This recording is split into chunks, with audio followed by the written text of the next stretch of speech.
It all started off on the April 9th edition of Monday Night Raw, where Bobby Lashley would make a shocking return, attacking Elias. Lashley would return here, and this would be the start of one of the most dominant runs in the WWE.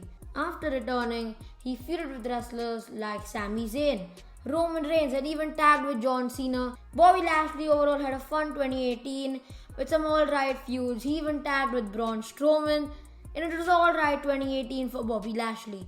3 months in 2019, Bobby Lashley became Intercontinental Champion, beating Finn Balor. At this time, he's also paired up with Lio Rush, and these two had great chemistry.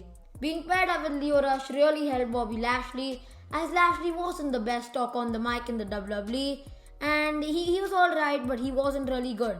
Now this Intercontinental title reign would last short, as Finn Balor would defeat Bobby Lashley at WrestleMania 35. Finn Balor would bring back the Demon, and the Demon would be victorious in the co-main event. After this, Lashley's direction was nowhere. Lashley had nothing to do, and he was thrown in a storyline with Lana and Rusev. This would be one of the worst storylines in WWE history, and no one really enjoyed it. No one wanted to watch it. It would draw viewers, but it was just boring and downright horrendous TV. No one liked the storyline. They were ruining Lashley and Rusev, putting them with Lana in this garbage storyline that no one really liked. They're doing this unnecessarily, stretched it for about like 7 months, even though no one wanted to watch it because it was drawing in the extra 200, 300,000, and this was just downright awful.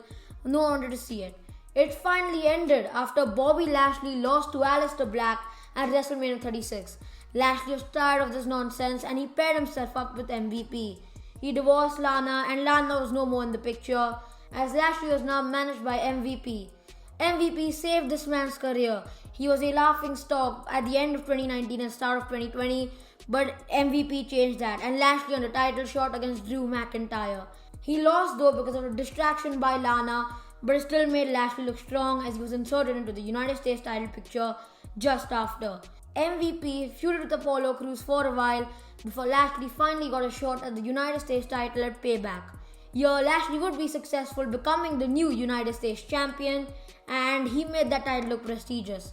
His first defense would come against Apollo Crews. It would be a rematch at Clash of Champions. Here, Lashley would win in convincing fashion, and obviously Lashley couldn't lose in his first month. His next challenge was Retribution's own Slapjack, and he would squash Slapjack in about 3.5 minutes. Next up came Sami Zayn at Survivor Series. United States Champion versus Intercontinental Champion. Who would win? Compare those two. Compare their size. Obviously, Lashley is going to win that, and Lashley did. The right decision by WWE. Lashley got the win and scored a point for Monday Night Raw at Survivor Series. His next defense would come all the way at the Elimination Chamber against Matt Riddle and Keith Lee. Keith Lee, though, was removed from the match, and the winner of a triple threat on the kickoff show would be added here. John Morrison did win that match and was added into the match for the United States title. I think we all wanted Morrison to win here, but sadly he didn't. He was here to take the pinfall, as Matt Riddle would become our new United States champion. Lashley, though, he wasn't ushered off to the side. No. He was put in the main event, as later on in the main event of the show, after the Elimination Chamber for the WWE title, Lashley would attack Drew McIntyre because MVP had struck a deal with The Miz. The deal was that Lashley would attack Drew McIntyre so that The Miz can have a successful cash-in. But when The Miz is WWE champion, he has to give a title shot to Bobby Lashley. And that's exactly what happened, as The Miz came down to the ring, hit a skull-crushing finale, and pinned Drew McIntyre 1, 2, 3 to become the new WWE champion. The Smarks enjoyed it, but us fans, we didn't want The Miz as champion. We wanted Drew McIntyre, but The Miz was champion, so whatever. The following day on Monday Night Raw, I was going to say following week, but the following day on Monday Night Raw, The Miz forgot about the deal he struck with MVP and is enjoying life as WWE champion. But then MVP and Bobby Lashley came down to the ring, reminding The Miz and earning a WWE title shot, and this match would take place the next week on Monday Night Raw. 1 hour into the show, Bobby Lashley was supposed to take on The Miz for the WWE title, but that didn't happen as The Miz faked an injury. An hour later, the match was supposed to happen again because the match didn't happen the first time, but this time The Miz, using heel tactics, ran away and got counted out, knowing that he could retain the WWE title. Even though he would lose, he would still be WWE champion. But MVP and Bobby Lashley wouldn't condone this and they asked Shane McMahon to add a third match. This match though was a lumberjack match, so The Miz couldn't escape. The Miz tried to escape but the lumberjacks prevented him from. They pushed him back in the ring.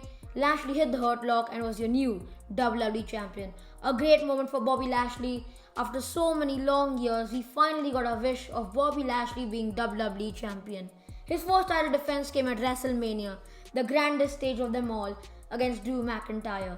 We all thought, oh, it's over for Lashley. McIntyre's gonna win. It's gonna be McIntyre who's gonna become the new WWE champion. No, they kept it on Lashley as Lashley defeated Drew McIntyre, hitting the Hurt Lock, and Drew passed out. Lashley didn't win clean though. You could say McIntyre was gonna hit the Claymore, but MVP distracted McIntyre, and then Lashley hit the Hurt Lock. It was over as Lashley was still your WWE champion. The stadium erupted in cheers as we all wanted to see Lashley as a champion going out of WrestleMania. His next defense would come against Drew McIntyre and Braun Strowman. This match, although wasn't the best, was a really fun match to watch. We got a really cool spot of Drew McIntyre throwing Lashley into the Titan ring, creating an explosion. Ultimately, Lashley would come inside the ring, hit the spear on Braun Strowman, retaining his WWE title. But his very next defense would come against McIntyre himself inside Hell in a Cell. They ended up main eventing the show as Roman Reigns wasn't part of it. This match was great, but it missed that one spot, the spear through the cell structure, or the Claymore on the top of the cell, or one of the wrestlers falling off the cell. It missed that, and although this match was good, it missed that oomph moment. Lashley did win with roll-up ultimately, and this match had a stipulation that if Lashley wins, Drew cannot challenge him once again. We then got Lashley vs Kofi Kingston, and I enjoyed this match. I enjoyed Lashley just beating down Kofi. It was an absolute beatdown of Kofi Kingston as Lashley would retain his WWE title. No more nonsense. He was picking up losses against the likes of Xavier Woods, and that's why no more nonsense. No need for all these distractions. Lashley wanted no more of that. Lashley needed to be serious. Lashley was WWE champion. He couldn't fool around like this. And Lashley ultimately beat down Kofi Kingston. Kofi didn't even get a small bit of offense as Lashley would beat him down and retain his WWE title. His next challenger though would be Bill Goldberg. This would happen at SummerSlam as Bill Goldberg would make his shocking return after Lashley would beat Keith Lee. Bill Goldberg returned in what was an alright feud. It was based around Bill Goldberg's son.